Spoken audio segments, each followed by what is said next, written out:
But outside of Washington, some strong Republican voices have said the stimulus package is needed now. Governor Arnold Schwarzenegger, Governor Charlie Crist of Florida, he supports the package. This program will help us with education, with health care, Medicaid specifically, infrastructure. These are the kinds of things that produce jobs. It could mean $13 billion to the Sunshine State.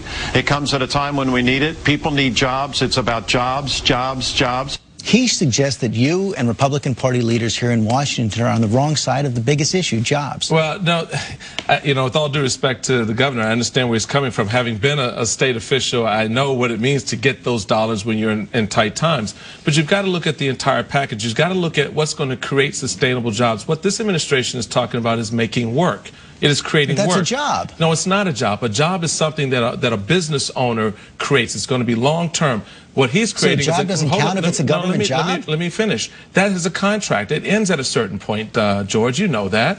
These road projects that we're talking about have an end point. As a small business owner, I'm looking to grow my business, expand my business. I want to reach further. I want to be international. I want to be national. There's a whole different perspective on how you create a job versus how you create work. And either way, the bottom line is, I guess I don't really understand that distinction. The distinction is this: if you got a government contract that is a fixed period of time, it goes away. The work may go away. There's no guarantee that there's going to be more work when you're done that job. We've seen millions and millions of jobs going away in the private sector just in the last year. But they come back though, George. That's the point. When they've gone away before and they come back.